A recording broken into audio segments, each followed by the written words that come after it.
Sometimes I think we ponder on how Jesus saved us from the wrath of God, but forget how the wrath of God was laid on him. I'll say that again. I said, sometimes I think we ponder on how Jesus saved us from the wrath of God, but forget how the wrath of God was laid on him. Crucifixo, or crucifixus, meaning fixed to a cross, which is where we get crucifixion, like where death became life. From the cross, or should I say excruciate, which is where we get excruciaton, like where life was sentenced to death. Clothed back, born naked, hands of hope, enslaved by rope to a post. Flogged where fierce leather strapped with bone met bone, where metal met muscle, crying tears of blood, arms swinging like a pendulum, freely beaten freedom, where prideful met humble, where sorrow met joy. Welcome to the animation of reality. Welcome to beautiful. Like the scarlet robe that was placed on his back, oh beautiful, the crown of thorns that were by hand shoved between his scalp and skull, painting his face with grace that runs deeper than the Red Sea. Beaten, getting slugged with fists of fury and mocked with mouths of foolishness, sarcastically saying, and I quote, "Hail, King of the Jews," to a God they probably and unfortunately never knew. They threw a cross upon his shoulders, but appearance not as a man, his humility couldn't hold it, and had a mere man carry it for him. Talk about humble. Via Dolorosa, the bloody walk of Jehovah, he could barely see. Face swollen and covered in saliva, the crimson trail to Golgotha, nothing could stop him, like the practice originated by the Persians and then passed on to the Carthaginians and then the Phoenicians, and then the perfection of this execution was developed by the Romans to cause maximal pain and suffering.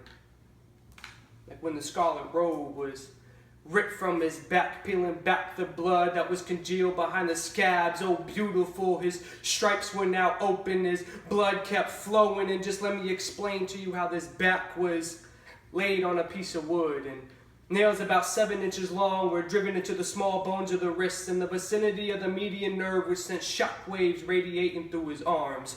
Oh, how the hands of healing, pins stretched wide, began to heal. And as knees bent, feet overlapped where one nail was hammered through both.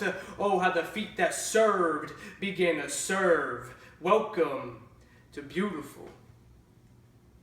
Like when the cross was erected upright, and suffering from severe hypovolemia, his ribs in a position where exhaling started failing and inhaling began betraying him, and outreached weak wrists couldn't hold his weight. Straining, elbows and shoulders dislocating, muscles cramping and contracting. He could only make short statements because the shallowness of his breathing began making his lungs collapse, which made him lose oxygen and build up carbon dioxide, causing acidic conditions in the tissues, which worsened by fluids building up in whatever was left of his lungs. Yo, our God was suffocating. Picture it, our God was suffocating. Welcome to beautiful. And suffocating, his last words, "Father, into your hands I commit my spirit." And with his last suffering, suffocating breath, his death breathed an eternity into the life of the world. And as the sun rises, and he says to us, "Follow me. Don't you know what I went through to make you free? I beat sin, it lays conquered in defeat. Stop trying to do it on your own. I'll take you as you are. I'll take your burdens, anger, pride, selfishness. I'll take your addictions to the drugs, sex, alcohol, pornography, and money. I am the only one who can fill the void that you keep trying to fill with these temporary satisfactions." Yeah, he heals spiritually and physically, but hold up, let me keep it real. You might be ready for the religion of Christianity, but are you really ready to follow Jesus? Because he tells us not to only follow him, but to take up your cross daily and follow him.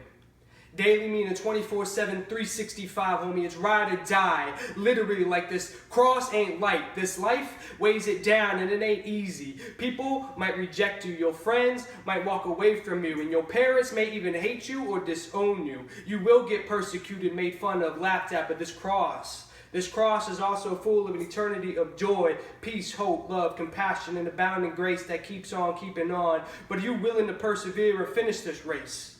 Like, tell me, if you were in another country and the people dare threaten to flog you and make you carry your cross like they did to Jesus, would you be willing to carry through? Listen, we don't believe in Candyland, and I'm sorry, this might be kind of hard to swallow, but this is what we call life and truth. We walk by it, we eat by it, we breathe by it, we live by it, and you best believe we'll die by it, because this death isn't definitely worth our life. So if you're in this situation with a whip to your back and nails to your wrist, and you aren't willing to risk all for the one who risked all for eternity, then you can walk away right now. But if you're truly trusting, you say, make my stripes, my holes have already been filled, then welcome to beautiful.